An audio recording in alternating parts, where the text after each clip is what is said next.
That intro is always interesting. Welcome to another episode of the Funky Marketing Show. It's the show where I host uh, good people who are doing good job for the good people or for themselves, and basically people that are doing something that we called funky or funky marketing, not funk, which relates to the garbage, but funky when it comes to doing things in a different way, like you know.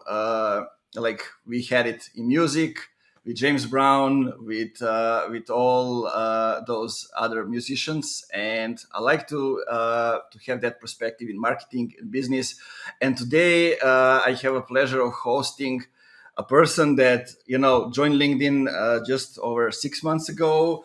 And she says to herself that she is anti-buzz marketing strategist, does marketing that moves the needle, craft data with dreams, and we're gonna dive into all of this. So join me in welcoming Sara to the show. Hello. Hello, how are you? How's the Christmas spirit going? A lot. Very, very good. As you can see, I have a tree. I have the, no, opposite direction. I have everything on my back anyway. How's it in Switzerland? Like a couple of friends of mine, uh, they're working for a Swiss based company and from my hometown. But it was the first time they actually went to Switzerland. And I asked them, like, they were posting pictures on Instagram stories, those kind of stuff. And I asked them, like, what's it like? And they say, man, I thought it's only in pictures, but it's actually in reality the same.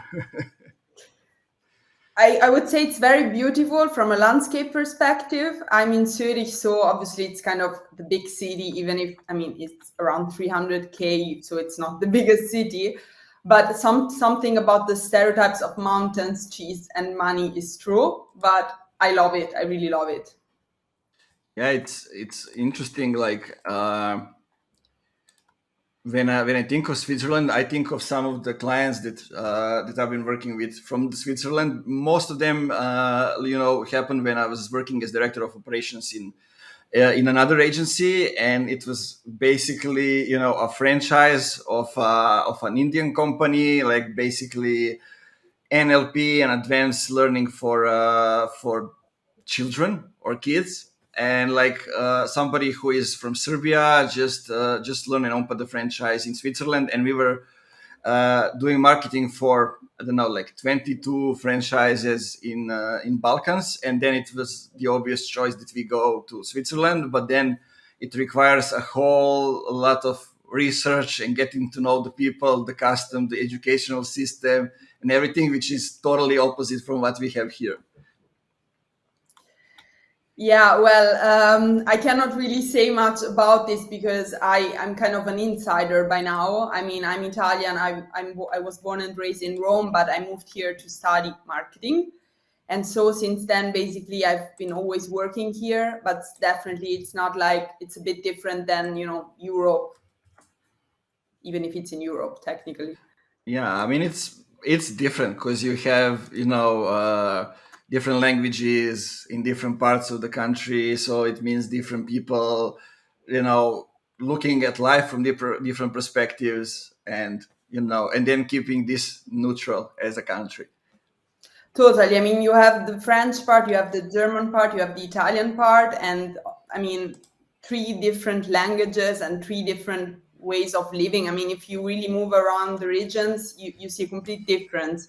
I mean, some Swiss people think that I'm Swiss Italians, because for them it's like, okay, she speaks Italian, she could be Swiss, and that's a pretty mind blowing for me. Yeah, yeah. I mean, look, if you look at us from Balkans, like it's basically the same language in like 5 countries, just with a little bit of differences. If you know one, you know the four others, and so it's kind of interesting. But then, I mean, there are a bit of differences, right? I mean, Just a little bit of those. Like some countries, when the Yugoslavia broke down, they came up with different expressions and different words, just not to be the same. And it's actually funny because in most cases they are doing it on force, just forcing themselves to have different words. And it's interesting. I mean, like Slovenia is the only country that that is different from all the others, because like we don't understand Slovenians, but they know Serbian, Serbo-Croatians, Montenegrin, how do we call it now? They can talk and understand us. We cannot understand them. That's And they have different mentality. okay. Then you have to give me a separate session on the Balkans cultural scene. Oh yeah. That's a totally different and unique topic. Like for example, let me tell you one thing related to marketing, since we are already talking about it. Like when I first started to work for an agency based in Serbia, like we had a client which are dealing with accounting software, something like that, and it was a Slovenian company that was working in Serbia and in Croatia and in different countries. And then in Slovenia, they had animations, like pigs related to the money and the bank and those kind of things.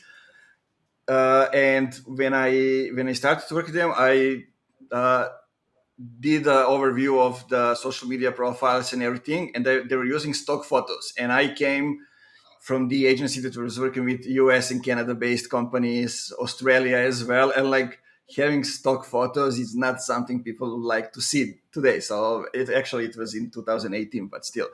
And and I asked the CEO, like, why are we doing this? And he said, we tested it, and that's the only thing on which people are reacting. Try it out yourself. Feel free to do it. So I changed the picture with like custom photos, with like photos of the real people. Nothing, like 2 or 3, 5 likes, no comments. But when I post a man in the suit, like 1,500 likes, 500 comments, like people are killing themselves, engaging, and I was like, what the fuck is happening? So basically we figure out like people in Serbia, they see accountants as people in suits. So I think we use 80% or 90% of the photos, of the stock photos on the internet, were people in suits, like people in suit in a boat, going on the ladders to the moon, like all kind of stuff. It was kind of crazy, but that's what testing tells you sometimes. Wow, interesting. Yeah. So talking about those things, it's not only let's have something which is customized for one country, and we can use it for everybody. So and you are also talking about it, so not something which is we have a buzz here, it will work everywhere.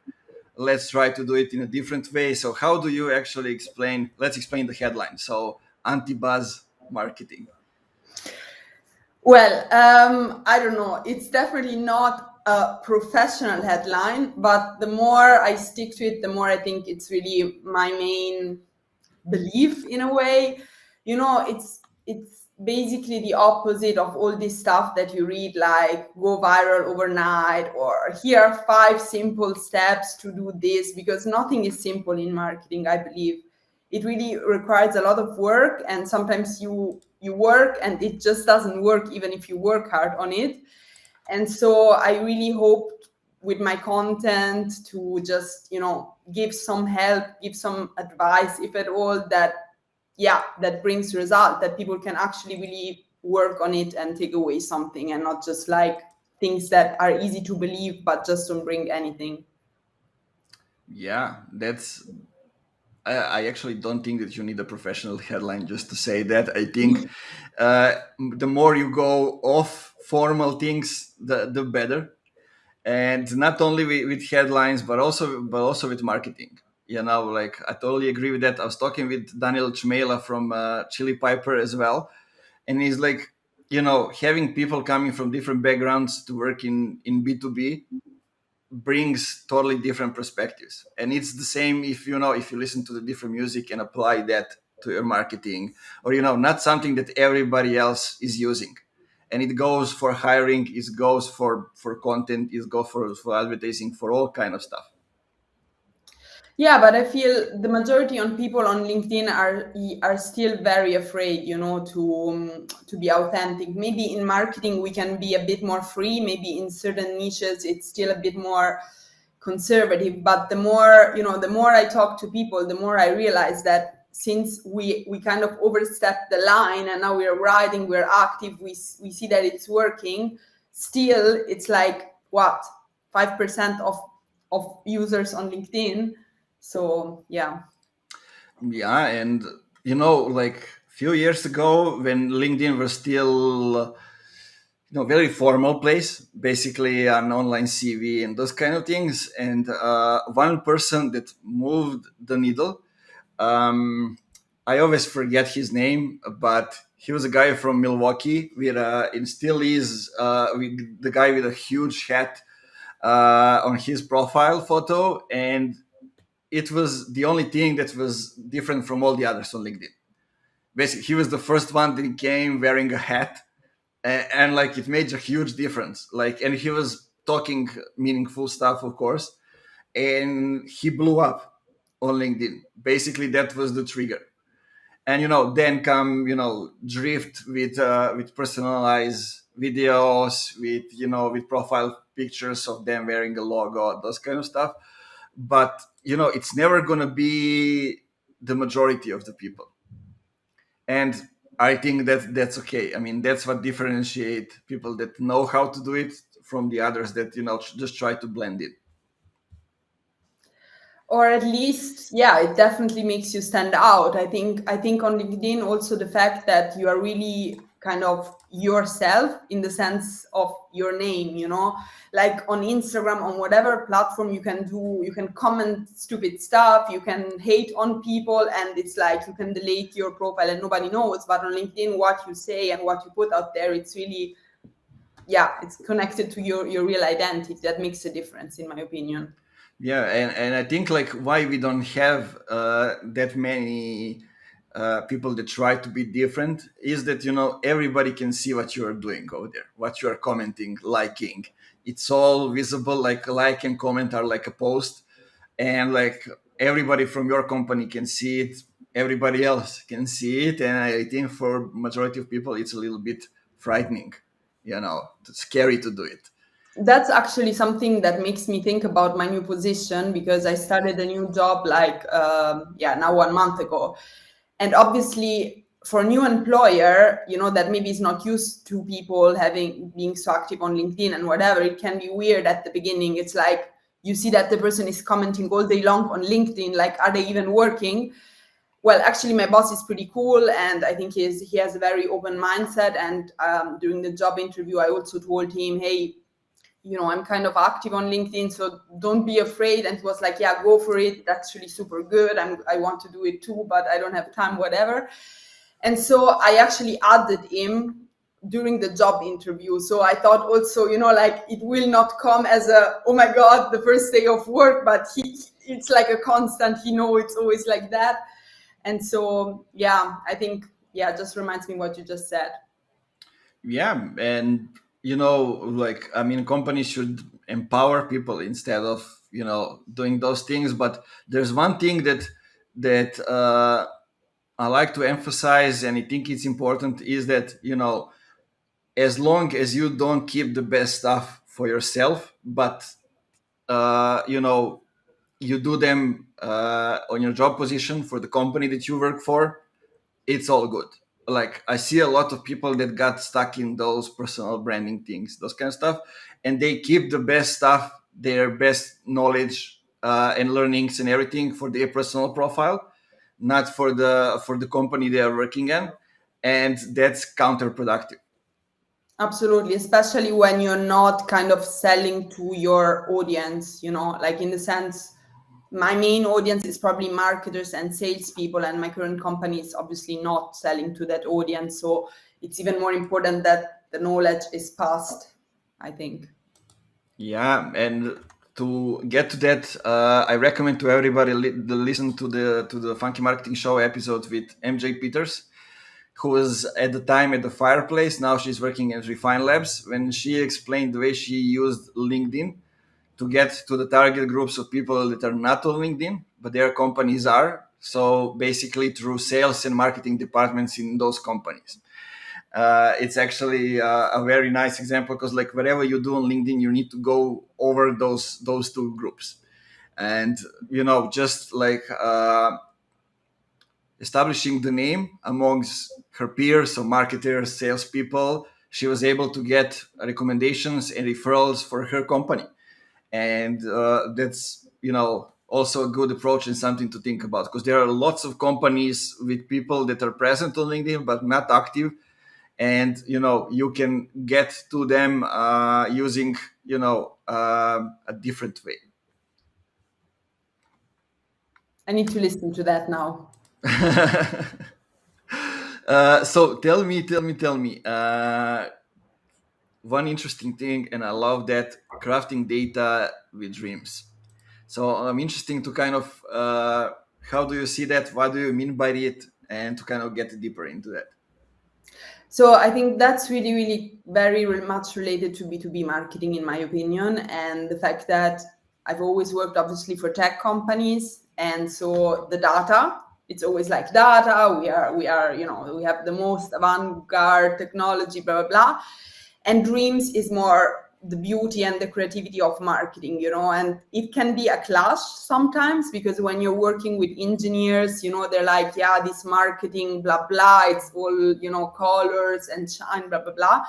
And so I guess B2B marketing works when you can balance the two, when you can make data and facts that are a bit complex, light and appealing.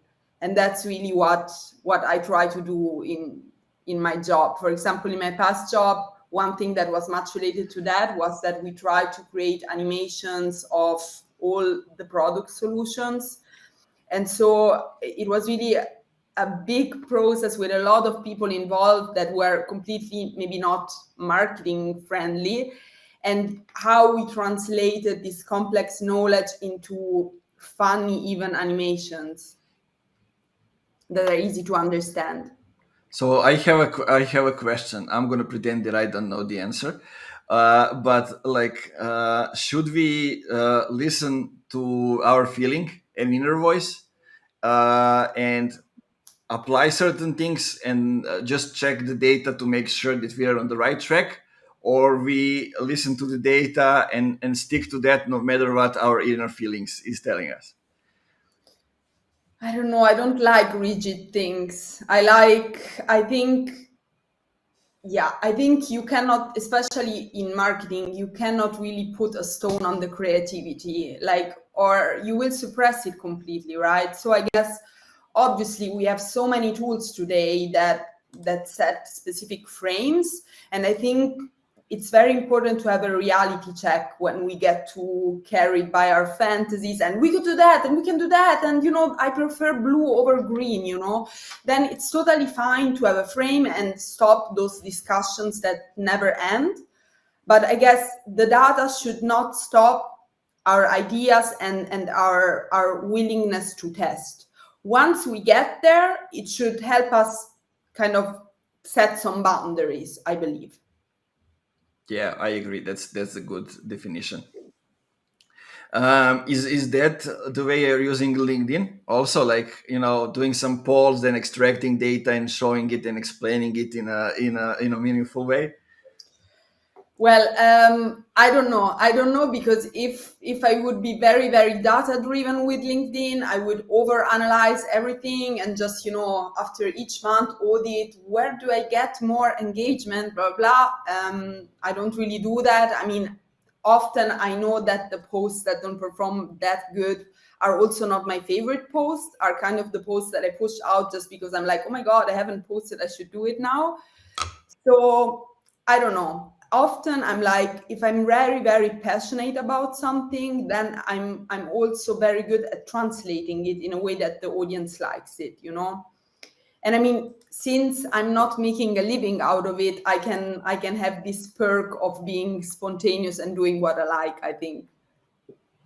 Yeah, that's a great way of saying it, and then testing things out. But we should be able to do that as marketeers. also for the work. But let me just say to the people, there is one thing that I think you can follow when it comes to LinkedIn. It's hard, but so you can see how everything grows. Who view your profile is one thing, and basically, just have more people coming to your profile today than it was yesterday. And it's hard because that numbers goes up as you go to the from now to the next Monday. This number will go up, and it will be higher and higher as you like, and you get 50 people to your profile today. Next Monday you will need to get those 50 people or the next 50 people again coming to your profile. But if you are doing that, then you are basically increases the number of searches that are coming in the feed, the number of people that are seeing you when they search for specific topics in the feed, and number of searches then increases. When it happens, then that your content is working, then the right people are actually consuming it, that they are sharing it or commenting to the others, and everything is growing.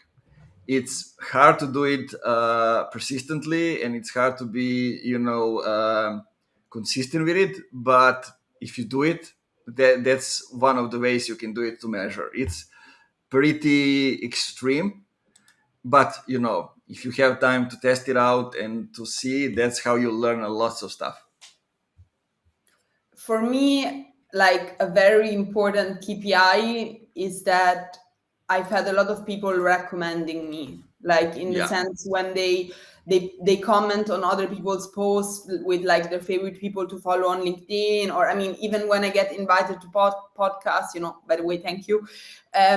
Yeah, I think for me, like that's because those people don't have any interest, to recommend me or to do me a favor, right? So I really appreciate that. Yeah, and talking about recommendations and people in comment, I see that in my Facebook community, like Katarina Šonjić, uh, I work with her a lot. She's a good friend, and she says hi. Really? Oh my God! Yes, she worked with me in my two companies ago. Yeah. Yeah. We are working with the same company at the moment. Like, she's happy with employer branding with something else, but it's good that people are connected. So cool. Yeah, I guess it was Sulke, right? Yeah, exactly. Nice.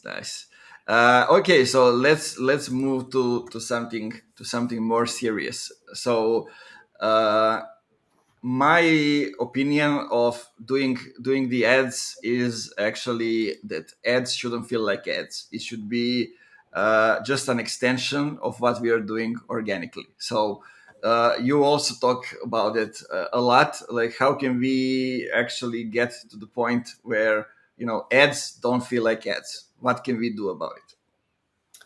Okay, I had a post about this some time ago, and I kind of found three things that I noticed around. So, one is kind of creative product marketing, which is in a way applying the aesthetics of B2C to B2B, like to give an idea. So I feel, and that's very connected to the fact that people think on LinkedIn they cannot be informal, or to use fancy like funky colors or whatever. And so I think they feel like they need to craft just like the standard messages, maybe with a stock image, like maybe they can customize the title if at all, while I see a lot of B2B companies really showing their product in a nice way, like maybe combining graphic design and visuals and shapes and I don't know, animations with, for example, their user interface, which works very well. And so people can also understand a bit how the things work, if you combine it with movement, with statistics, etc. So that's also going anti what's been done before and what most companies are doing right away, right? So it's like B2B is still like mystic, gray, foggy. It's like, doing things differently and trying to differentiate by, by being yourself and applying those emotions in the ads. Absolutely. And I think since nobody does it, it will already, even if the creative is not that good per se, people will stop scrolling and just being like, what is this, So, yeah. I mean, now I'm not anymore in B2B SaaS, so probably for consulting companies, etc., you need to think more about people or something, but still. And the other one is kind of product data. For example, here in Zurich, we had a company that is kind of the Swiss Amazon or something. And they have always this product data campaign. So I don't know, for example, one time they had kind of humor with product data, like, I don't know, we sent this product back 5,500 times. Another time they had kind of for every area of the city, kind of this was the product most ordered in this specific area, all of those things. And I just think it's brilliant. Like, it's, I don't know, you just feel like, oh my God, they are local, or my God, they know me because they know exactly not only the city, but they know where I live. So I think there are a lot of ways to play around with that, and you have the data anyway. Yeah, you reminded me of an example. There was a company called, actually there still is, a company called Limundo, and basically it's buy and sell portal or platform, and everybody can post what they're selling. Everybody could go there and look for something to buy, but like the company was posting on their, I think it was only Facebook page, only the most interesting products and descriptions of the products. It was hilarious. Like they would focus on that and put ads only on those things. Just like, let's have fun. Those things are also there. Go ahead and check it out. What else do we have? I would love that. More than a lot of content, actually. Yeah, it's kind of interesting. Like, just finding the most interesting descriptions and headlines, and like they make every post go viral because that's what's interesting to the people. They like to screenshot it, share it further, and Exactly. Yeah, I honestly don't know why not many brands do it. I think for me it would be like a no-brainer, but yeah. I mean, it's hard to come up with that, and it's hard to to negotiate to do something like this.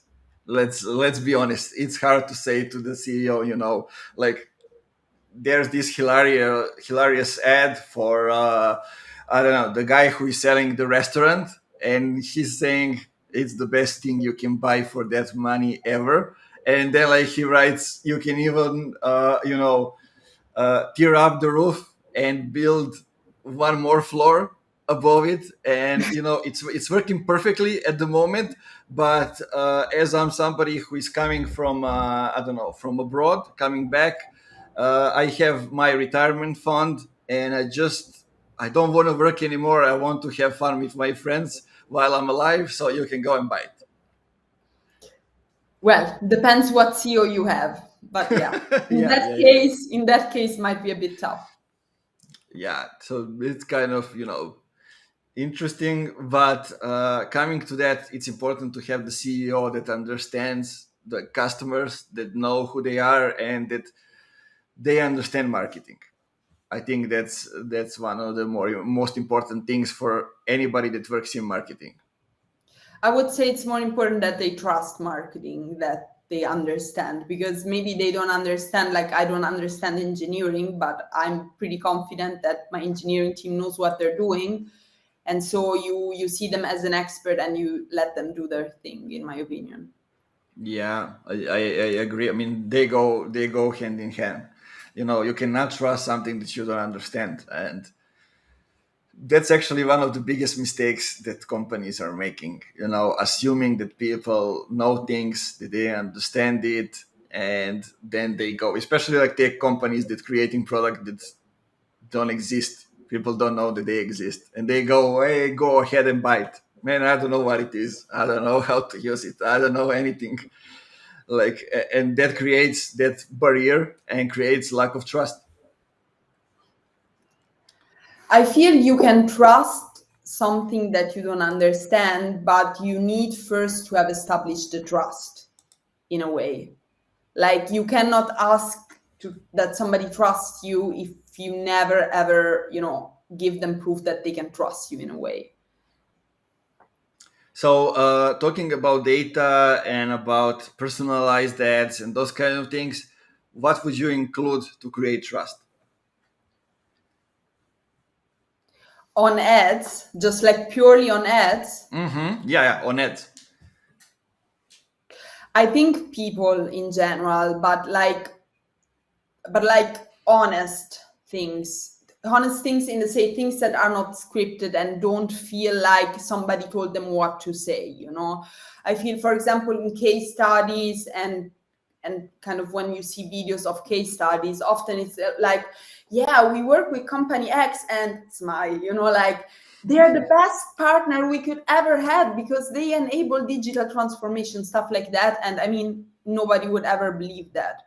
So I think, obviously, let's face it, when you're like, okay, let's do a case study with that customers, you always give them more or less a script. Also they want it because they don't know what to say.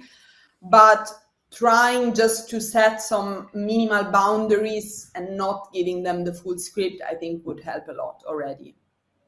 Yeah, I agree. Here you also need to be creative, and like just doing things that that companies are doing now anyway, that's not gonna work. I mean, it can work. It's still a client, telling the story, even if they record it over Zoom and just sending out. But will people actually listen to it? That's actually something I also like to refer to Refine Labs and Chris Walker.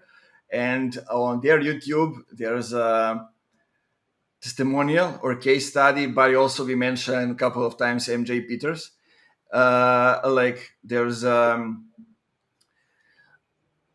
when she was at a fire trace, they hire Refine Labs, and like the case study starts with with the story of the fire trace of the company, and then it's MJ, then it's the CEO, and then there's a footage of the company, uh, so offline, and then MJ sits across Chris and tells the story, like, we had this problem, this is what happened from month to month. We were looking for a solution, then we reach out, we find Refine Labs, we started working with them, this is what happened, and this is what's going to happen in the future. So it's kind of like looking at the Storytelling. exactly the storytelling, and it's actually not you just turning on the camera and talk to camera, but also like Chris is interviewing MJ, extracting the story, then it's the CEO, then it's you can see how the company looks like, the building, the trucks moving, those kind of stuff, and it's actually the perfect example for me. Yeah, so it's basically telling the story in all of its angles and showing the faces of the people. That's Yeah, and and actually the client is telling the story about results and about the processes, and about everything. You are not just sharing the quoting the client, or those kind of stuff. so showing the process instead of just here's the end result, basically. Yeah, I mean everything, showing the people that been into it, showing the results, sharing the process, everything, and allowing people to visualize it. I think that's the most important. Like, I see this company and they have done it, so let's see how we can go and do it as well. So but let me ask you one thing that is really really interesting, and I see lots of people talking about it these days on LinkedIn, like Juliana Jackson and some others. It's like strategy versus execution, because like it's the end of the year, everybody's talking about creating the strategy, how should you do it, what should you do before that, and then on the other hand is execution, because I see lots of companies create strategies that don't execute. But on the other hand, there are people who don't have a strategy and they just do the execution and they just crush it. Well, I think the things looked very, very different working in a bigger company and a startup. So, I mean, it's not always the case, but often, obviously, in smaller companies, you have the pressure and you just need to, do. While in bigger companies, maybe you have more people, you can take things a bit more chilled, a bit extend the deadlines, whatever. And so, yeah, often you have all those strategies and a lot of presentations. Personally, I think I ran a poll and the result was 50-50. I think nobody would say that one of the two is not important. It's like a perfect balance. So I guess the reply of the person always is dependent on where they have failed in the past. And my personal reply here is that I've had too often just execution without any thought, like, okay, no, we don't have time to talk and to think what's the strategy. Let's try out, So here it's totally fine if you try out and then after you've done your test, you're like, okay, this is the result. What did we learn from here, But my personal problem with that is when you're just pushing out stuff, but you actually never see what's the result, then you're just running in loops and wasting money and wasting time. And yeah, I don't like it. So I like to think a bit like, okay, if I do this, I want to have this. Will I achieve it or not? And then you can try a new test. Yeah, I agree. I mean, you need to start from having a business goals, and marketing should understand the business goals. What are the goals? Then to see, what's the budget, and then we go down, and then we see, we need, these are the three main goals that we need to do. Then we see what we need to do to achieve those goals. And and if we talk it, now about strategy, about something that's, people can often be afraid of it, like it's a huge, we need to create a strategy for the whole year, but then when you break it down into smaller pieces, like we need to do this year these Exactly. things or these three things or something like that. I was just doing that for a funky marketing. Like, I want to make the company sustainable. To make it sustainable, we need to create this, and this. How can we do it? We have this. What are the things that we don't have? Let's go and do it, and then let's execute. What do we want to get out of it? It's this, and this. And basically, then it becomes, more clear, and we get it into day by day tasks. And then, it's doing things on a daily level. It gets you closer to the bigger goal. I mean, I try to explain it practically. I don't know if I I get it. succeed. So I guess maybe we can say instead of like strategizing, because then people start off like the paper with 200 pages. So I guess it's really more seeing marketing as something strategic, setting a goal, and then executing about it. Like with any other project, it's not rocket science. Yeah, and to go back to the headline of our session, how to do marketing that that moves. I think what's interesting here is that we need to follow a certain narrative, right? And I want to get your perspective on it. Whenever I'm like in my position where I'm creating the strategy or whatever, I want to have a certain narrative that I'm following, because then I can get, specific things I can do, specific actions I can get, this post goes into this part of the narrative, this post goes into that one. It's kind of easy to go ahead and do it. Do you do something similar, or you do it differently? I don't really understand the question. You need to be a bit more specific. Let's do it. So, for example, you said you want to, achieve certain goal on LinkedIn, and to be able to get there, you need to get, to get to know the audience and everything. But I don't go to execute and create content before I create a certain narrative. For example, like, what's the change that you want to make? Who is the bad guy? How are we helping the good guy win? What does it look like when they win? Those kind of things, and then just adding pieces into the puzzle.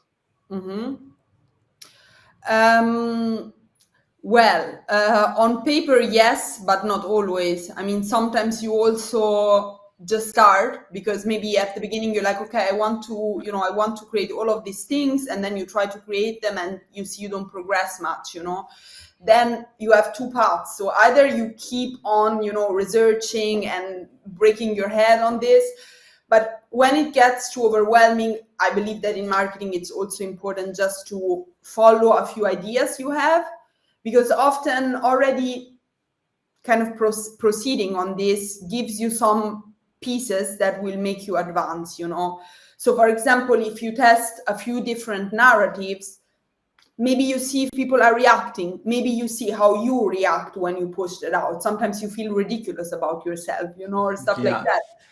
So yeah, that's my answer. Yeah, that's good, because I see lots of companies, create the content, and like they have at least 10 eyeballs on each piece of content, and then everything that goes out is their opinion, not the opinion of the people.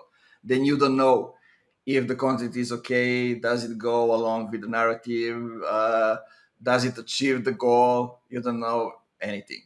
So maybe a question for you. We are now freestyling, people, just so you know, and we are going off what we agreed, just to get to the specific topics. But I have a question for you. I don't know if you had done it or you will do it. I'm sure that you will do it. But how do you make sure that that you communicate the importance of testing and then optimizing content where you start creating it?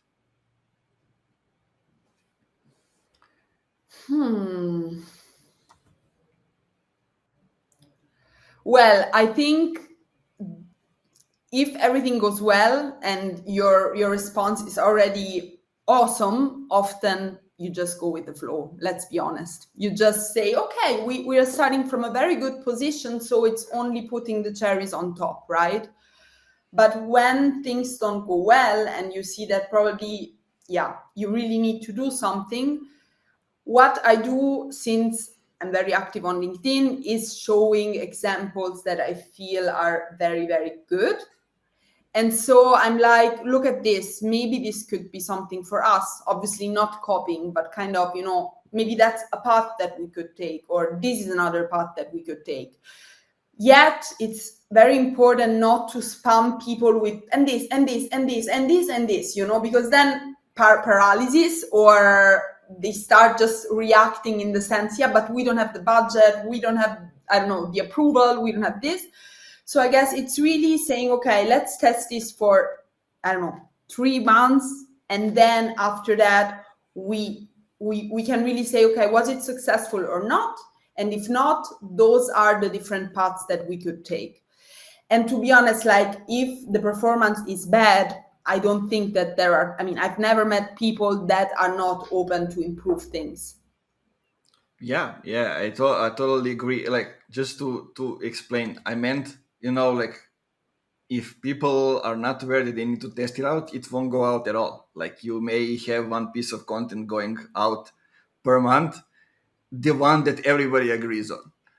And I think what you said, like, using your own profile to test things out and to show them, like, doing something on the side and show, guys, I have done this like 10 times and it worked every single time, so maybe we can do this as well. So there's something about it. And when you approach like that, they will listen to you and they will say, okay, why not? I mean, we saw it working, maybe we can try it out. Yeah, I mean, this definitely, but let's be also realistic. In companies where, it's a bigger company with a bigger team, yeah, sometimes you cannot be that spontaneous. There are a lot of interdependencies and things. Obviously, bigger companies need to learn from startup and smaller companies in that case, but it's also not really the same thing. Yeah, definitely not the same. And definitely there's a bigger structure in the bigger company. So, you need to go through a couple of things, but I can say to the people is like have a clear boundaries. What's a clear yes? What's a clear no? Especially in procurement industry, in finance. That's very much needed. So like this, we cannot try it at all. And this is the yes, but inside those two, like in the middle of those two, we can try things out. And like it's simple, but you need to have those boundaries. Otherwise, like you need to ask this person, you need to ask this person, they need to confirm, and then it goes on and on. And basically, Yeah. what you're doing, making proposals, and none of them is considered or accepted, basically. Oh yeah. I'm sure you have been through that. I know I am, especially working with bigger companies. Yeah, obviously everybody has, but I think that's part of the journey, and I think it's something definitely that, yeah, where I have learned from what I Yeah. don't want. Yeah, definitely. Okay, so what's the one thing you want to say that we didn't mention, didn't say? It's up to your mind, or you want people to remember? Oh my god. Oh my god. Oh my god. 1, 2, 3. 1, 2, 3. Brain. It can be three things. It's okay. I don't know. I think since we mentioned it on LinkedIn, like I really think that somebody shouldn't be scared of trying things out. I mean, start small, don't maybe push out something very crazy and very provocative on the first time, but just start where you feel like starting, it's not that scary. And also, I think people should really stop believing those gurus that say that, like, yeah, I went in 3 months from homeless and broke. This is how you can make money online. Even my kid makes money online. I mean, it's really like a business based on what people want to believe, and it's very easy to hide behind a screen and make such claims. I totally agree. I met all kind of people, especially not only on LinkedIn, but everywhere. On LinkedIn, I think they're more successful because people are considering should I leave them a comment or no. Let's keep it, and then they continue doing what they're doing. But yeah, what you said, to get back to it, I think it's very important to try things out, to test things out, but before that also to get to know your target groups, your customers, and to see what's working, what's not. And I think those needles that we want to move are the things that connect like two types of customers, or three different customers, and those are things which are not always related to the work that they are doing. I don't know if you are seeing that, but like there are five ICPs that we have. Three of them, are fans of hiking. Like two of them like to ride a bicycle. And then there's the place for creativity and for doing something that's out of the box for those two types of customers. I know you like basketball, for example. Yeah. That's like if you go to my Twitter, I think that's why people are following and unfollowing me. Cause I when I talk about basketball, oftentimes I'm tweeting in Serbian, sometimes in English. Yeah, but if I'm watching Partizan, of course I'm tweeting in Serbian, and like people are following me for marketing, and then what the hell is this guy doing? you know, Kind of interesting. You don't have a Twitter, or you have it? I didn't ask you that. No, I don't. It never got me. Yeah, I think Twitter was my first social media that I got really involved as an ex-activist and somebody who is over there. Then like, okay, Facebook, and then other stuff. Actually, I was there pre-Twitter and pre-Facebook. Oh my God, I'm old. What other platforms do you use? Right now, I mean, I'm everywhere. So it's Instagram, but not that much for marketing. There's Twitter, Facebook, LinkedIn. I mean, I'm present on all the other platforms. I'm not just using them more. Like I have a profile on TikTok, but I don't use it that much. I don't think it's okay for B2B, even if some people are trying it out. At least not yet, because you know. But like I tried everything because to be able to lead and to manage things and to know how things works, I think I need to know at least how things are working. Yeah, What are absolutely. you using except LinkedIn? Well, Instagram, I hate it. So really like it's dying. I started a TikTok account, but just like to test around and be stupid and maybe have the acting career that I never had, you know. So when I'm lip syncing, I feel like I don't know, cheap version of whatever actress, I don't know. So no, but let's see how that goes. I mean, I think it's a very interesting platform, and it's very interesting to see that with the eye of a marketer. But I totally agree with you. I really feel it's not for B2B at the current stage, especially not in Europe. I think because it's very local. I mean, it's a very local platform. I mean, especially for me, for example, only people in Germany and Switzerland get my TikTok. So that's also an aspect that I think people should take into account. Really? I don't know. Like there are lots of people here from Serbia that got viral. I mean, viral outside of Serbia, just doing even singing Serbian songs and doing the dance. Like people started to to replicate it. I don't know the expressions of TikTok, but it went viral and it's happening. It's happening a lot. I think it's just a matter of I don't know if it's the hashtag or whatever, but I see that lots of people also have problems figuring out how do they get that many views for the same video that that others were doing but didn't get results or vice versa. I don't know. I'm not a TikTok guru yet. Maybe next interview, maybe next podcast, we can do a TikTok one to It's one. good.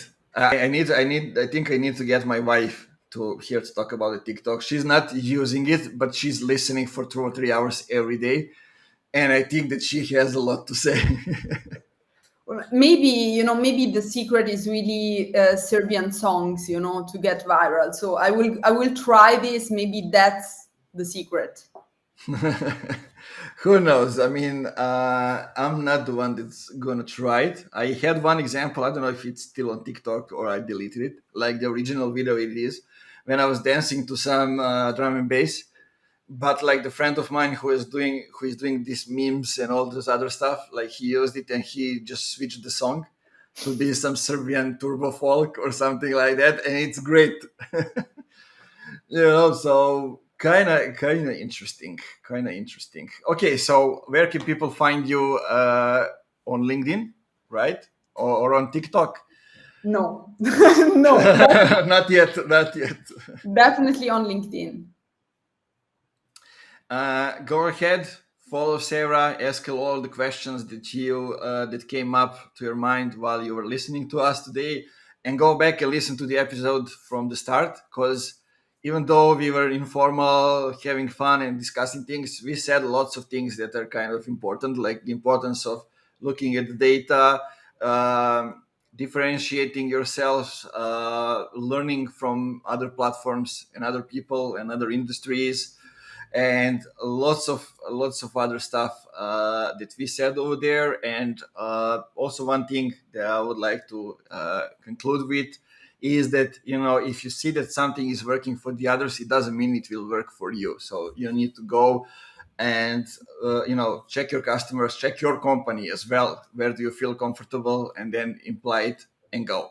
And I would invite you also to check out Sarah's posts, her polls, and those kind of stuff, because she has a different perspective on the things and often likes to get your perspective. So I think it's good for learning, and I think that's what accelerate your growth, Sarah, on LinkedIn, that people remember you. I see lots of comments like from Mike Phillips and others coming up in the comments. So you made an impression over there, and I think that's it, because you're focusing on on learning together with others on LinkedIn. That's at least how I see it, and maybe that's how you get others to follow your journey and cheer for you on it. I think that's the beauty of the platform, and it shouldn't change with what level or title you have, you know. Yeah, I totally agree. So, guys, thank you for being with us. And as I always like to say for the end, keep it funky.